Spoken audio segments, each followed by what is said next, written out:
Hello everyone, this is Smita Patel in front of you, and now I am going to teach chapter number 1 of class 8 science, and name of this chapter is crop production in management. मतलब हमें crop को produce कैसे करना है और उसके बाद में उसका मैनेजमेंट कैसे करेंगे हम. सो सबसे first we learn about the agriculture. Agriculture that means till the 10,000 BC people were nomadic and they were the wandering groups from the place to place. पुराने ज़माने में जो लोग होते थे वो ग्रुप में क्या करते थे, एक तो जंगलों में वो रहते थे और they are wandering place to place, मतलब एक प्लेस से दूसरे प्लेस तक वो घूमते रहते थे for the searching shelter and food, खाना और जो उनका शेल्टर है उसकी तलाश में. They eat the raw fruits vegetables, start the hunting from the animal, वो जो रॉ फूड हैं फिर उसके बाद में जो वेजिटेबल्स हैं उसको खाते थे. And they hunt the animal, animal को हंटिंग करके they use to eat their flesh, उनका फ्लैश भी खाते थे. And later they could the cultivate land and the produce the rice wheat other food crop, this was the one agriculture. उसके बाद में धीरे धीरे उन्होंने क्या किया, कल्टिवेशन स्टार्ट किया.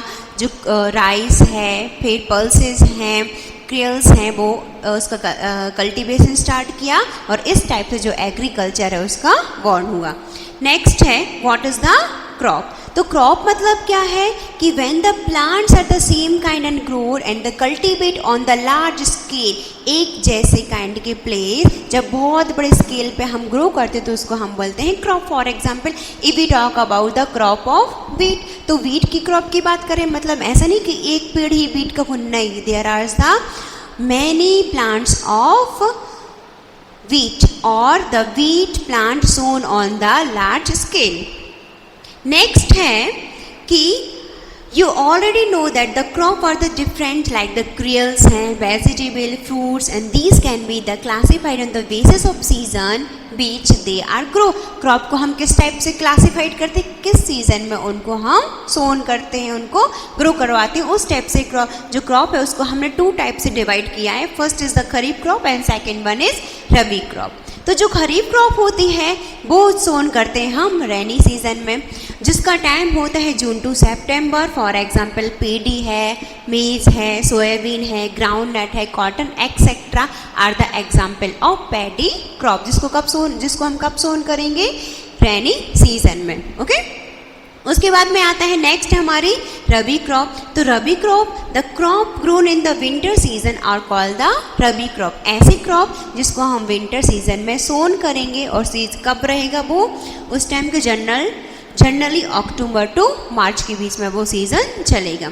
इसके बाद में नेक्स्ट है these are the some example of rabi crop like the, उसमें आता है हमारा वीट है, ग्राम है, पी है, मस्टर्ड है, लिनसीड है are the example of rabi crop. और कुछ क्रॉप ऐसे हैं जो दो क्रॉप के बीच में क्या करते हैं, ग्रो. फॉर एग्जांपल कुछ वेजिटेबल हैं, कुछ शॉर्ट टाइम वाले फ्रूट्स हैं, उसको जब समर सीजन में हम ग्रो करते हैं तो वैसी क्रॉप को हम बोलते हैं जेट क्रॉप. नाउ हम पढ़ेंगे basic practices of the crop production.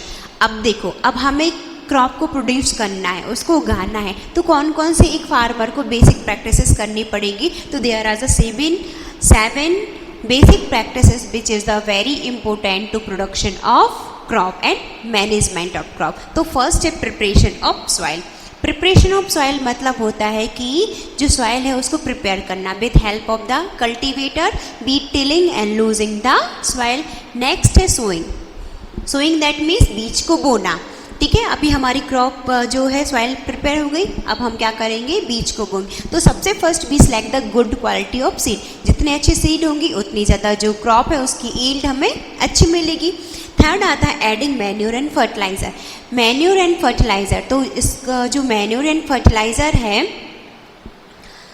ये एक ऑर्गेनिक और इनऑर्गेनिक खाद होते हैं जो क्या करते हैं, प्लांट्स में न्यूट्रिएंट्स को ऐड करेंगे, जिसकी वजह से जो भी प्लांट होगा वो हेल्थी होगा. और अगर हेल्थी प्लांट है तो उसकी जो ईल्ड होगी, उसको उत्पादन जो है वो ज़्यादा होगा.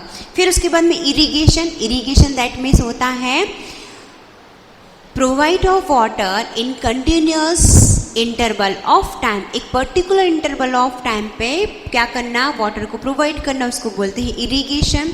फिर होता है protection from the weeds. Weeds मतलब होता है कि जो अनवांटेड प्लांट है, जो किसके साथ में ग्रो हो रहे हैं, क्रॉप के साथ में ग्रो हो रहे हैं, उसको अलग करना। फिर आता है हार्वेस्टिंग। हार्वेस्टिंग मतलब कि जो removing of grain from the चाप, चाप से क्या करना, ग्रेन को रिमूव करना, उसको बोलते हैं harvesting. This is done by the harvester. Combine machine है, उससे या थ्रेशर से भी हार्वेस्टिंग होती। स्टोर इज लास्ट और वेरी वेरी इंपॉर्टेंट थिंग। अगर हमने हार्वेस्टिंग हो गया, क्रॉप हमारे घर पे आ गई, अब हम उसको स्टोर नहीं करेंगे तो मे बी डैमेज, वो ख़राब भी हो सकती है। तो उसके लिए हम क्या करेंगे, उसके लिए हम कुछ केमिकल, सबसे पहले तो ड्राई करेंगे अच्छे से, जिसकी मॉइस्चर उसको रिमूव कर देंगे। उसके बाद में कुछ केमिकल्स हैं, कुछ टैबलेट्स या फिर ड्राई जो नीम होती है उसको हम ऐड करके रख देंगे, उसको स्टोर करके स्लॉइज और जूट के जो बैग होते हैं उसमें रख देते हैं for the protection from the wheat and some insects and microorganism. Okay, so it is all about the chapter. Thank you.